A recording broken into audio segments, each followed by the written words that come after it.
the UN Secretary General noting that journalists in Gaza have been killed at a level, quote, unseen in any conflict in modern times. Well, for more on this, then Laurent Richard joins us on the program. He is an investigative journalist and also the founder and director of the international nonprofit Forbidden Stories. Thank you very much for joining us. So has any concrete progress been made at all in addressing violence against journalists over the past year or so? No, actually, that's worse and worse year after year. When you look at the situation of what is happening currently, as you mentioned before, in Gaza, this is one of the first time in modern history. Then journalists cannot access the area, and the journalists who are within the area in the Gaza Strip are survivors amongst other survivors, and more than 100 already have been killed. And we investigate the global pattern of the Israeli military forces to target some of them specifically because they were journalists. So if you look at the situation worldwide, it's worse and worse, not only about the killing, but as well about digital threats, harassment online, disinformation campaign against them. It's worse and worse because there is, on one hand, some technology and some more power to some industries to run some disinformation campaign and harassment line. And in the meantime, there is impunity. What is impunity? Impunity means that out of 10 killings of journalists, only one of those masterminds will be fined by the justice.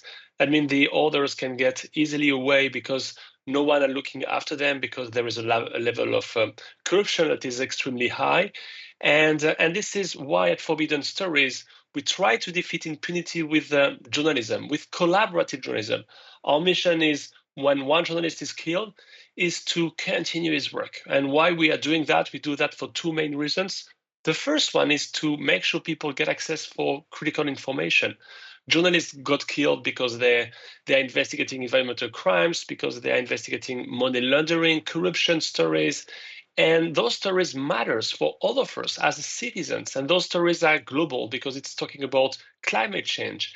And we need to continue those work because it's important information for all of us as citizens. And the second reason of why we are doing that, we do that because we want to dissuade the killers to kill the journalists, the enemies of the free press to kill the journalists, to harm them. Because if they kill one of us, the story will survive and will be amplified and will be on the front page of many newspapers. So we want to send them a strong signal that killing the journalist won't kill the story. And this is our way to defeat impunity. Now, that is, of course, essential work, but I think there's a paradox given just how bad the situation has gotten, because most countries have actually made commitments themselves towards ending impunity for crimes committed against journalists. So what is preventing international leaders from doing more to act on their very own engagements?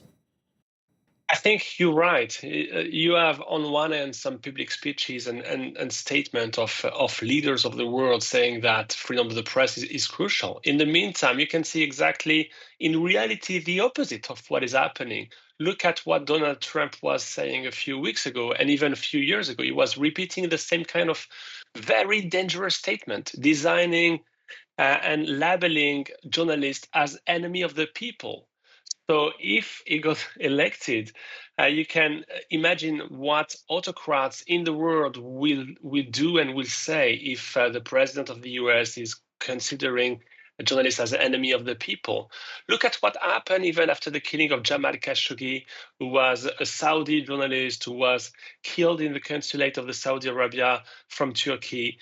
And there is a full impunity on this case because there is a geopolitics behind, there is a diplomacy reasons behind that that are maybe preventing leaders of the world to address the real issue. And that's very concerning because it's not a question about keeping the journalists safe. It's about keeping democracy and our society safe without information, without journalists free to report on what matters. There is no future for democracy. So it's about all of us to consider again the role of journalists and the role of access of information in our daily life.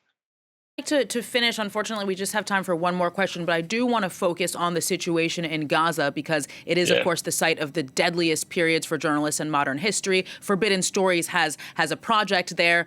Israel says that its killings of press workers have been unintentional, but it's now also claimed that 6 journalists working in Gaza are terrorists. And I'd like to know from you, is this something that we're seeing more often where belligerents, countries, militaries are justifying targeting journalists rather, by saying that they're actually militants and not really press workers?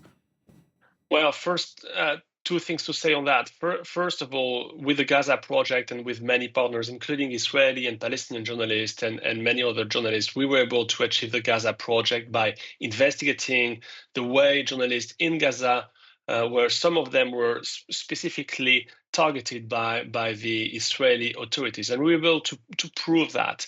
Then, regarding the propaganda of the Israeli authorities, yeah, it's not new that they are playing propaganda, labeling some journalists terrorists without any strong evidences. It happened in the past, in a few months ago, when they were saying that a journalist called Mustafa Touraya was a terrorist, but they were not able really to prove that. That's the same for the 6 other ones, where we need, as a journalist, to investigate any issues and any document that should be provided by any authorities. And so far, the documents provided, as mentioned by many organizations as CBJ and others, are not enough to conclude.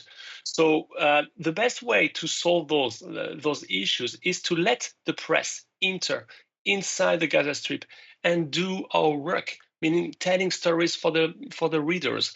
That will prevent crimes, war crimes, to be committed and multiplied with impunity.